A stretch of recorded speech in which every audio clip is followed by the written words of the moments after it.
ഒരുപാട് കാര്യം ഇവിടെ വന്ന് നേരിട്ടൊരു ഹസ്തദാനത്തിനും ആദരിക്കാനും ഒക്കെയുള്ള ഒരു ഭാഗ്യമാണ് എനിക്കിന്ന് ഉണ്ടായിരിക്കുന്നത്.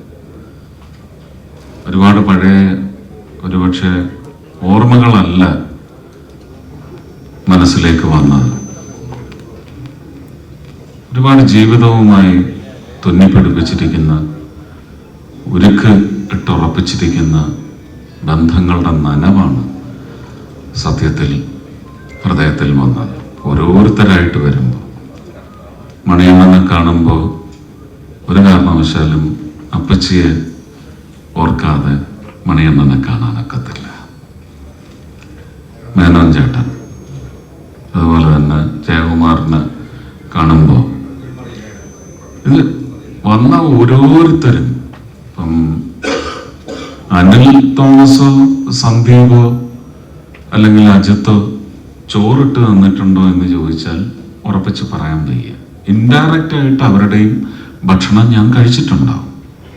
ഈ ഇരിക്കുന്ന ആ കൂട്ടത്തിലെ ഏറ്റവും ചെറുപ്പം പ്രൊഡ്യൂസർ എന്ന നിലയ്ക്ക്, വയസ്സല്ല ഞാൻ പറഞ്ഞ കേട്ടോ, അത് ഞങ്ങൾ അംഗീകരിക്കുന്നില്ല, പ്രൊഡ്യൂസർ എന്ന നിലയ്ക്ക് ഒരു ചെറുപ്പക്കാരൻ, ഏറ്റവും ചെറുപ്പമുള്ള പ്രൊഡ്യൂസർ എന്ന നിലയ്ക്ക് ലിസ്റ്റിനിട്ട് തന്ന ചോറും കഴിച്ചിട്ടുണ്ട്. ആത്യന്തികമായിട്ട് ചോദിക്കുന്ന കാശ് തരുന്നു, തരാമെന്ന് പറഞ്ഞ കാശ് തരാതാവുമ്പോൾ പിടിച്ചു പറിച്ചു വാങ്ങുന്നു, തല്ലുകൂടി വാങ്ങുന്നു, വഴക്കുകൂടി വാങ്ങുന്നു. അങ്ങനെയും കിട്ടാതാവുമ്പോൾ പിന്നെ ആജീവനാന്തം പിണക്കം. പിന്നെ എന്തെങ്കിലും ഒരു മുഹൂർത്തം ജീവിതത്തിൽ വരും, ആ പിണക്കമൊക്കെ മറന്ന് പഴയ നൊസ്റ്റാൾജിയല്ല, അതിന് ഗൃഹാതുരത്വം എന്ന് പറഞ്ഞൊരു ലൈസൻസോ അല്ലെങ്കിൽ ഒരു എസ്കേപ്പിസമോ നമുക്ക് പറ്റില്ല. പക്ഷെ ബന്ധങ്ങളൊക്കെ ഓർത്തു പോകും. എനിക്ക് അങ്ങനെ ഫിലിം ചേംബറുമായിട്ട് ഒരു അംഗത്വം വഴി ഉള്ള ബന്ധമില്ലെങ്കിലും ഫിലിം ചേംബർ രൂപീകരിച്ച കാലം മുതൽ ഫിലിം ചേംബറിന് നേടിയെടുക്കാൻ സാധിച്ച കരുത്തും തിളക്കവും ഒക്കെ അതിൻ്റെ ഭാഗവാക്ക് സ്വന്തം പടത്തിൻ്റെ പോസ്റ്റർ മതിലിൽ പോയി ഒട്ടിച്ച് പോസ്റ്ററുകൾ കുറവായിരുന്നു എന്ന് കണ്ട് എല്ലാവരെയും നല്ല തെറിയൊക്കെ വിളിച്ചിട്ട് ഒരു ബക്കറ്റിനകത്ത് പശയും കാച്ചി, അത് വലുതായി കഴിഞ്ഞപ്പോൾ ഞങ്ങളൊക്കെ തുരിശൊക്കെ ഇട്ടിട്ട് കാച്ചി കൊടുത്തിട്ടുണ്ട്. അമേരിക്കൻ മാവ് കുഴച്ച് പശ കാച്ചി കൊടുത്തയച്ചിട്ടുണ്ട്. അതൊക്കെ സ്വന്തം കൈകൊണ്ട് സ്വന്തം ഫിയറ്റ് കാർ ഓടിച്ചു പോയി മതിലിൽ പശ തേച്ച് ഒട്ടിച്ചിട്ടുള്ള ഗോപിനാഥൻ പിള്ള എന്ന് പറയുന്ന എൻ്റെ അച്ഛൻ്റെ ഒരു ബന്ധം ഫിലിം ചേംബറുമായിട്ട് സ്ഥാപിക്കപ്പെട്ടതിൻ്റെ ഒരു ആഘോഷം കൂടിയാണ് ഈ വേദിയിൽ നടക്കുന്നത്. അങ്ങനെ എനിക്കൊരു ഈ ഒരു സ്വീകരണം സ്വീകരിക്കുവാൻ സാധിക്കും. ഇതങ്ങനെയാണ് നമുക്ക് ഹൃദയത്തിൽ കണ്ണീരണിയാതെ നമുക്ക് ഒന്ന് അനുഭവിച്ച് തീർക്കുകയല്ല. ഇതൊരു പുതിയ അധ്യായം, ജീവിതത്തിൻ്റെ നനവൊക്കെ ചേരുന്ന ഒരു അധ്യായം സത്യത്തിൽ ഇങ്ങനെ ഒരു സ്വീകരണത്തിലൂടെ തുടങ്ങി വച്ചിരിക്കുകയാണ്. ഇതൊരു തുടക്കമാണ്. പട്ടടയിൽ പോലും അഗ്നിക്ക് വഴിപ്പെടുമ്പോൾ എനിക്ക് തോന്നുന്നില്ല ഈ നനവ് ഇല്ലാതായി പോകുമെന്ന്. അതങ്ങനെ തന്നെ നിൽക്കും. ജീവിതത്തിൽ ഏറ്റുവാങ്ങിയിട്ടുള്ള ഒരുപാട് സുന്ദരങ്ങളായ മുഹൂർത്തങ്ങളുണ്ട്, സന്തോഷം പകർന്ന മുഹൂർത്തങ്ങളുണ്ട്. ഇതേ പട്ടടയിൽ കൊണ്ടുവച്ചാലും ഒരു ഉരുക്ക് കെട്ട് പോലെ അവിടെ കിടക്കുന്ന വേദനകൾ സിനിമയിൽ നിന്നല്ലെങ്കിൽ പോലും സിനിമാ ജീവിതത്തിൽ ഏർപ്പെട്ടിരിക്കുമ്പോൾ സിനിമയുമായി ബന്ധപ്പെട്ട ഒരു ഒത്തുതീർപ്പിന് വേണ്ടി എറണാകുളം വരെ വന്ന് പോയതിനകത്ത് എൻ്റെ വണ്ടിയിൽ ഇല്ലാതായി പോയി പകരം ഒരു വണ്ടിയിൽ കയറ്റി അയക്കേണ്ടി വന്ന് എനിക്ക് നഷ്ടപ്പെട്ട എൻ്റെ ജീവിതത്തിൽ എൻ്റെ സീമന്തം, ഇതെല്ലാം നേട്ടങ്ങളും നഷ്ടങ്ങളും എല്ലാം സിനിമയിൽ നിന്ന് തന്നെയാണ്. രാഷ്ട്രീയം എന്ന് പറയുന്ന ഏറ്റവും വലിയ നേട്ടത്തിനും കാരണം സിനിമയിൽ അവതരിപ്പിച്ച് ഈ ഇരിക്കുന്ന ഒരു സമൂഹം നൽകിയ പണം കൊണ്ട് തൂലികയിൽ നിന്ന് ജനിച്ചു വീണ കഥാപാത്രങ്ങൾക്ക് ജനങ്ങൾ ഇഷ്ടപ്പെടുന്ന രീതിയിൽ അതിനൊരു അനാവരണം, ഒരു delineation of a character, the soul of the character. ഇത് ആണ് സത്യത്തിൽ ജനങ്ങളുടെ ഹൃദയത്തിൽ പ്രതിഷ്ഠ നേടുക എന്ന് പറയുന്നത്. താരങ്ങൾക്കാവില്ല. താരങ്ങളിൽ മനുഷ്യർക്കും ആ ഉന്നതമായ കലാകാരൻ എന്ന് പറയുന്ന ഒരു പൊരുളിന് മാത്രമേ സാധിക്കൂ. അതെനിക്ക് നല്ല സുഹൃത്ത് വലയം സിനിമയിൽ ഉണ്ടായതുകൊണ്ട് എൻ്റെ ഒരു വ്യക്തിത്വത്തിൻ്റെ കാമ്പും എന്നിൽ കലാകാരൻ്റെ കരുത്തും മനസ്സിലാക്കി എൻ്റെ ഒരു ടിമ്പർ ഓഫ് പെർഫോമൻസ് കൃത്യമായി മനസ്സിലാക്കി ഇവനെ വെച്ച് ഞാൻ 10 ലക്ഷം മുടക്കുമെങ്കിൽ, 25 ലക്ഷം മുടക്കുമെങ്കിൽ, 1 കോടി മുടക്കുമെങ്കിൽ ഇന്ന് 17 കോടി മുടക്കിയിട്ടുണ്ടെങ്കിൽ ഡേവിഡ് കാച്ചപ്പള്ളിയെ പോലെ ഒരു കാലഘട്ടത്തിന്റെ നവ സിനിമ എന്ന് പറയുന്നത് ആ നവകാലഘട്ടം ഇന്നും തുടരുന്നു. ഒരു കൂട്ടുകെട്ട്, KG ജോർജ് കൂട്ടുകെട്ട്, യവനിക എന്ന് പറയുന്ന ഓൾ ടൈം ലെജൻഡറി അല്ലേ? അങ്ങനെ വരുമ്പോൾ ഗാന്ധിമതി ബാലയേട്ടൻ, സത്യം പറഞ്ഞ നിങ്ങൾ എന്നെ ഇവിടെ സത്യം പറഞ്ഞ ആദരിക്കുന്നത് വഴി എനിക്ക് വലിയ അവകാശ നിഷേധമാണ് നിങ്ങൾ നടത്തിയിരിക്കുന്നത്. ഞാൻ വന്നു കയറി സംസാരിച്ച് തുടങ്ങിയിരുന്നെങ്കിൽ പോലും ഇപ്പോഴും എൻ്റെ ഒരു ആട്രിബ്യൂഷൻ തീരത്തില്ല, എൻ്റെ സമർപ്പണം തീരില്ല. വലിയ നിഷേധമാണ് നിങ്ങൾ കാണിച്ചത്. എനിക്ക് അതിന് ഇനി ഒരു വേദിയും കൂടെ എന്തെങ്കിലും കാരണം പറഞ്ഞ് നിങ്ങൾ തരട്ടി വരാം. ഞാൻ ആരുടെ പേരാ വിട്ടുകളയേണ്ടത്? ഞാൻ ആരോടൊക്കെയാണ് നന്ദി? കോന്നിയൂർ ഭാസ് അദ്ദേഹത്തിന്റെ വരി ഓർക്കുകയാണ്, നന്ദി ആരോടൊക്കെയാണ് ഞാൻ ചൊല്ലേണ്ടത്? ഇതൊതുക്കി എന്നെ ഞെരുക്കിക്കണം. അപ്പൊ അവസരം ഇനിയും വേണം, അതിനുള്ള നല്ല മുഹൂർത്തം ഉണ്ടാവട്ടെ. അത് എനിക്ക് മാത്രമല്ല, സിനിമ വ്യവസായത്തിനും കൂടി ആ ഗുണം വന്ന് ചേരുന്ന തരത്തിലുള്ള ഒരു മുഹൂർത്തം എൻ്റെ ജീവിതത്തിൽ താമസിയാതെ, ഞാൻ അതിൻ്റെ വ്യംഗ്യമോ അല്ലെങ്കിൽ അതിൻ്റെ സൂചനയോ ഒന്നുമല്ല തന്നത്, ഞാൻ അങ്ങനെ പ്രാർത്ഥിക്കുകയാണ്.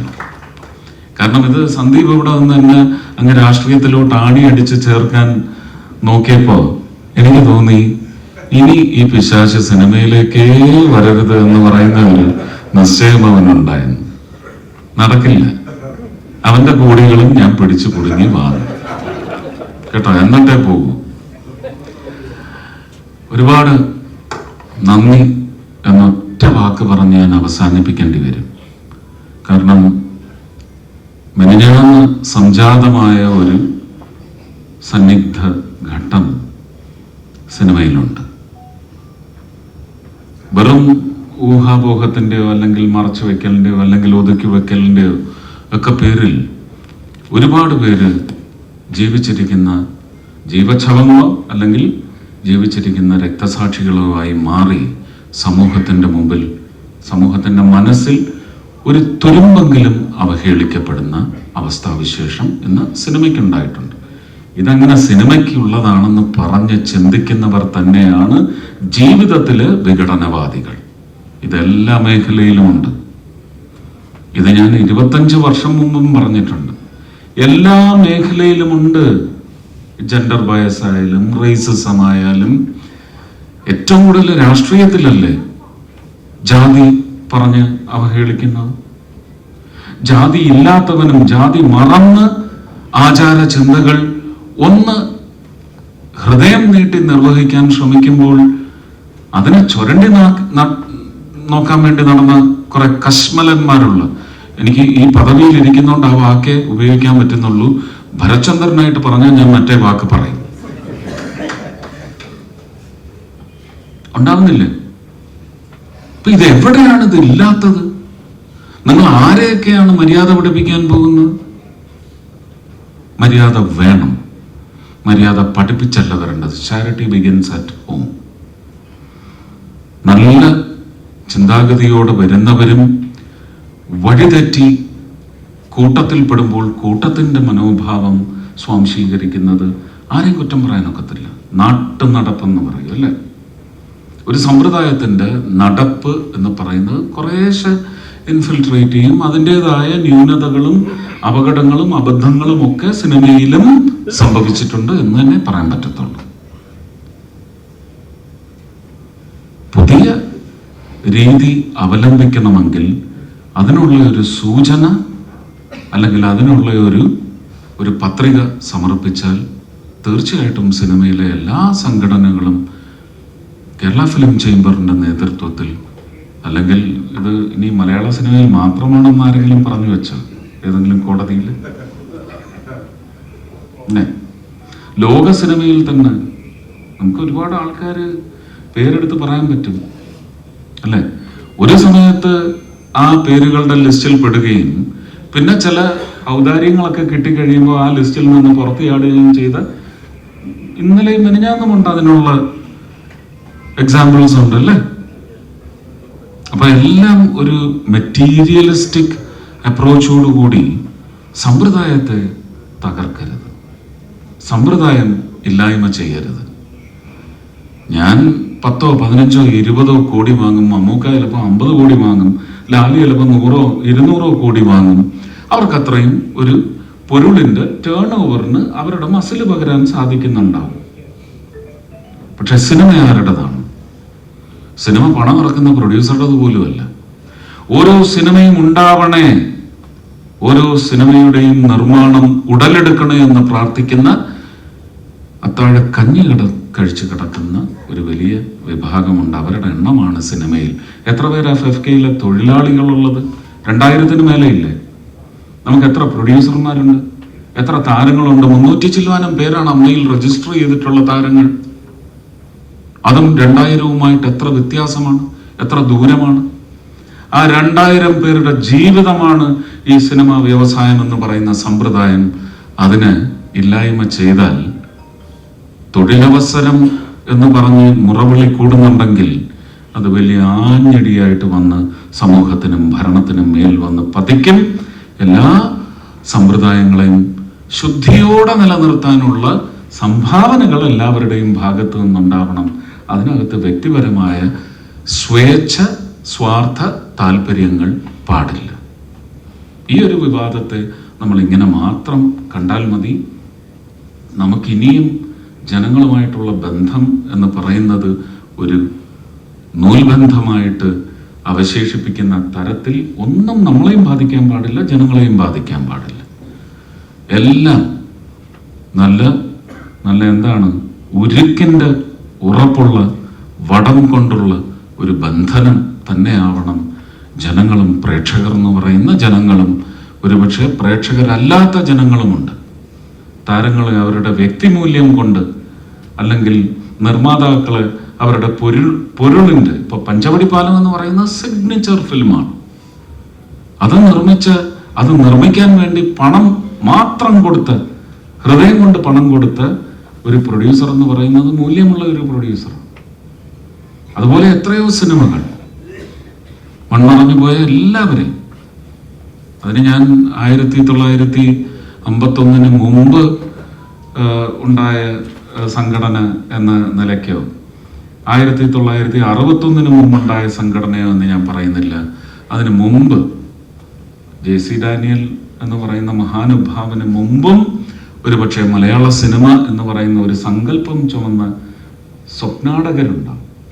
അവരെ അടക്കം ഞാൻ ഓർമ്മപ്പൂക്കൾ അർപ്പിച്ചുകൊണ്ട് അവരുടെ എല്ലാം പാദ നമസ്കാരം ചെയ്തുകൊണ്ട്, ഈ ഒരു സ്വീകരണം എന്ന് പറയുന്നത് എനിക്ക് വീട്ടിലേക്ക് ചെല്ലുമ്പോൾ എൻ്റെ കുടുംബം എനിക്ക് തരുന്ന ഒരു ആലിംഗനമായി ഞാൻ കരുതുന്നു. ഒരു ആലിംഗനത്തിൻ്റെ സൗഖ്യം തന്നെയാണ്. ഞാൻ പേരുകേട്ട, വെറുക്കപ്പെടേണ്ട പേരുകേട്ട ഒരു പിണക്കക്കാരനാണ്. അത് ഞാൻ നിഷേധിക്കുന്നൊന്നുമില്ല. ഞാൻ നന്നായി പിണങ്ങും, ചുമ്മാ പിണങ്ങും. ചിലപ്പോൾ ഒരു ന്യായവും ഉണ്ടാകത്തില്ല.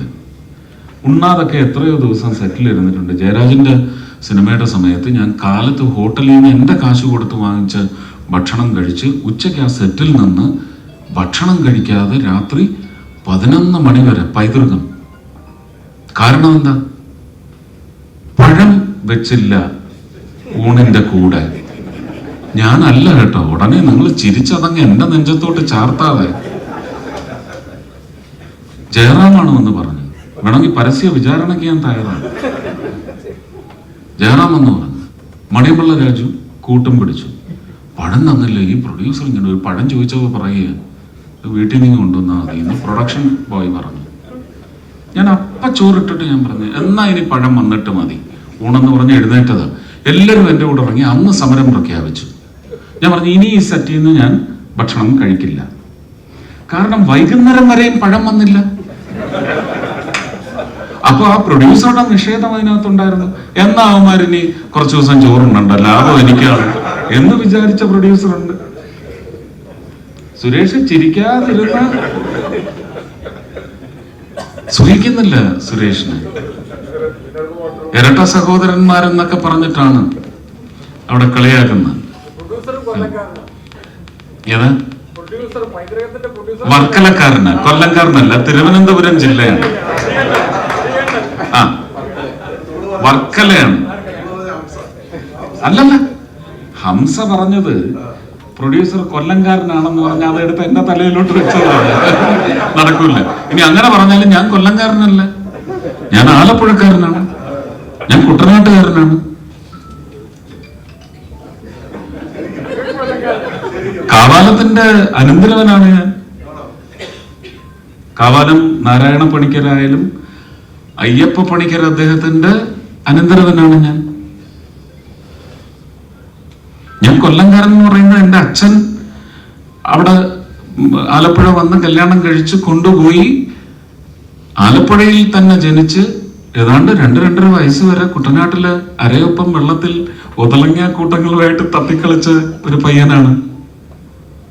അവിടുന്ന് പിന്നെ ആ ഒതളങ്ങ കണ്ട് പേടിച്ച് അച്ഛൻ എടുത്തുകൊണ്ട് ഓടിയതാണ് കൊല്ലത്തേക്ക്. അങ്ങനെ കൊല്ലംകാരനായതാണ്. പഠിച്ചതെല്ലാം കൊല്ലത്താണ്. ഇന്ന് നിങ്ങൾക്ക് എന്നെ ലഭിക്കുന്ന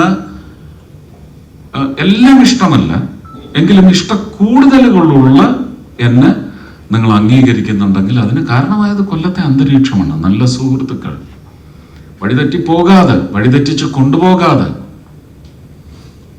നല്ല സുഹൃത്ത് പോലെ നല്ല ഗുരുക്കന്മാർ.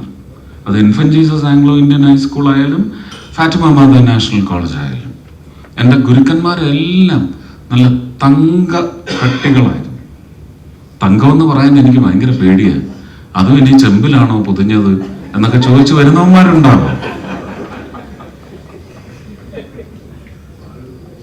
എന്തൊക്കെയോ പറയണമെന്നുണ്ട്. ഞാൻ വല്ലാണ്ട് നിങ്ങൾ നിഷേധിച്ചു എന്ന് ഒരിക്കൽ കൂടി ഓർമ്മിപ്പിച്ചു.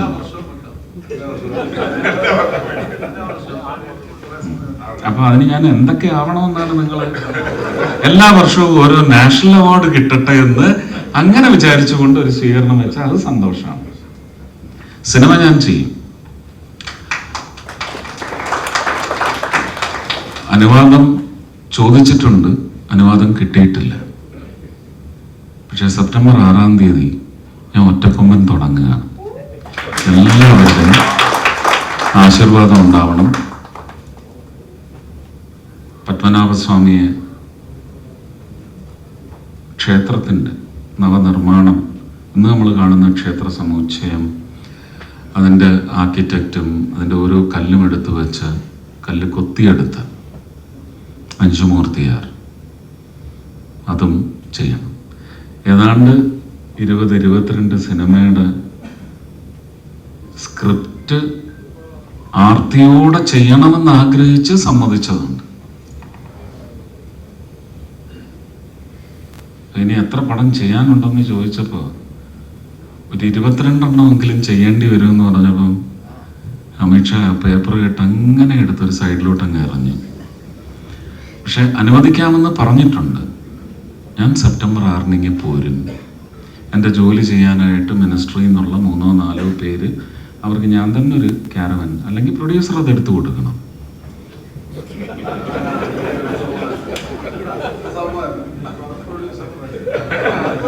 നിങ്ങളുടെ സൗകര്യത്തിന് ഞാൻ വന്നേക്കാം, അല്ലെങ്കിൽ നിങ്ങൾ ഡൽഹിയിൽ ഷൂട്ടിങ് പോയി.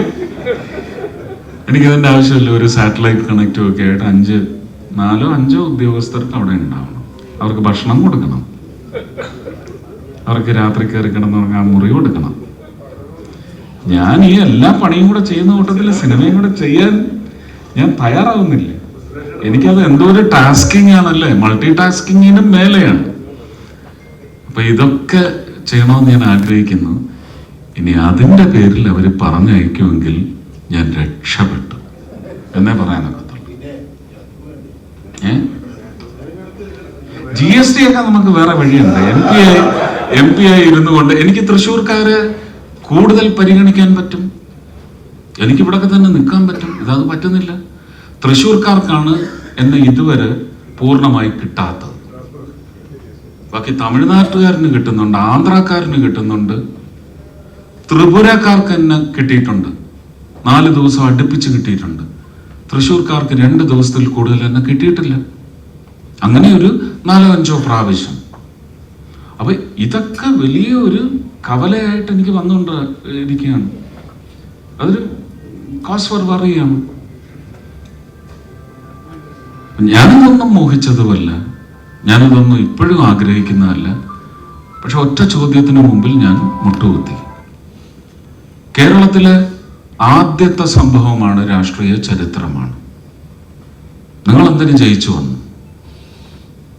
നിങ്ങൾ ജയിച്ചു വന്നത് നിങ്ങളെ ജയിപ്പിച്ചയച്ച ഒരു സമൂഹത്തിന്റെ ദൃഢനിശ്ചയമാണ്. അവർക്ക് വ്യക്തമായ രാഷ്ട്രീയ പ്രബുദ്ധതയുണ്ട്, രാഷ്ട്രീയ ധാരണകളുണ്ട്. അതവർ ഉടച്ചുകൊണ്ട് നിങ്ങളെ ഇങ്ങോട്ട് അയച്ചെങ്കിൽ തിരിച്ചങ്ങനെ ഒരു മനംമാറ്റം കൊണ്ടുവന്ന ഒരു ജനതയ്ക്ക്, കേരള ജനതയ്ക്ക് ഞങ്ങളുടെ രാഷ്ട്രീയത്തിനൊരു തിരിച്ചൊരു നന്ദിക്കുറിപ്പ് എഴുതാനുണ്ട്, ഒരു സമ്മാനം കൊടുക്കാനുണ്ട്. അതാണ് നിങ്ങളുടെ ഈ കസേര, അല്ലാതെ നിങ്ങൾക്ക് തന്നതല്ല എന്ന് പറഞ്ഞിടത്ത് എനിക്ക് വഴങ്ങേണ്ടി വന്നിട്ടുണ്ട്. രണ്ടാമത് ഇവിടെ നിന്ന് ഭീഷണിപ്പെടുത്തി കൊണ്ടുപോയി പറഞ്ഞത് ഈ വാക്കുകളാണ്. ഞാൻ എപ്പോഴും അനുസരിക്കുന്നു, എന്നും ഞാൻ എൻ്റെ നേതാക്കളെ അനുസരിക്കും. പക്ഷെ എൻ്റെ പാഷൻ ഇല്ലെങ്കിൽ ഞാൻ ചത്തുപോകും. നന്ദി, നമസ്കാരം.